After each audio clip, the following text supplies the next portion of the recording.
Guys, kasi tayo magluto ng pancake and tignan nyo kung gaano lang kabilis linisan itong Red Chef na non-stick pan. Guys, punas-punas na lang yan, no?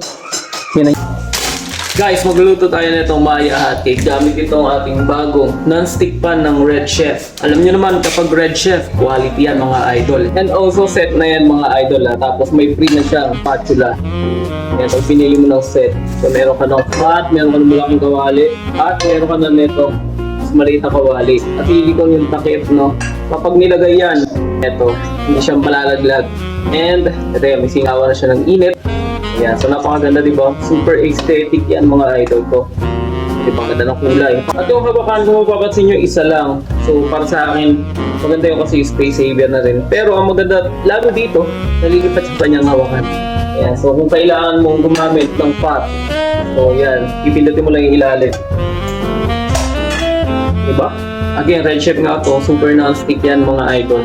Yan, so, makaganda ng quality. So, una natin gagawin guys, syempre, itong Maya hot cake. Bubusin muna natin. So, yan, 1 cup of water. So, lagyan nyo lang ng 1 egg. Mixin siya.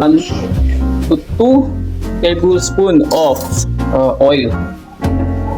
So, while mixing, pagpainit na kayo ng inyong Red Chef pan. Optional na lang din itong margarine, butter, dairy cream, kung ano man brand yan. Pwede yan, kahit ano yan pwede.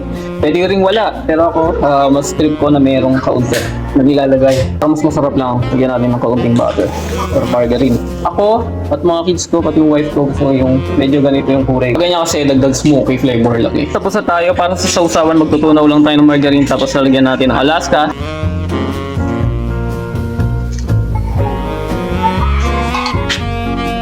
Guys, kasi tayo magluto ng pancake and tignan nyo kung gaano lang kabilis linisan itong Red Chef na non-stick pan.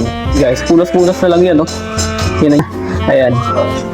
So, ganyan lang kadali linisan ng Red Chef na non-stick pan. Punas-punas lang yan, guys. Or pwede nyo rin banlawan. Check out na kayo na ito habang meron pang stock, habang hindi ka pa nang ubuksan. So, kaset na yan, no, guys. Oh, diba? Check out muna.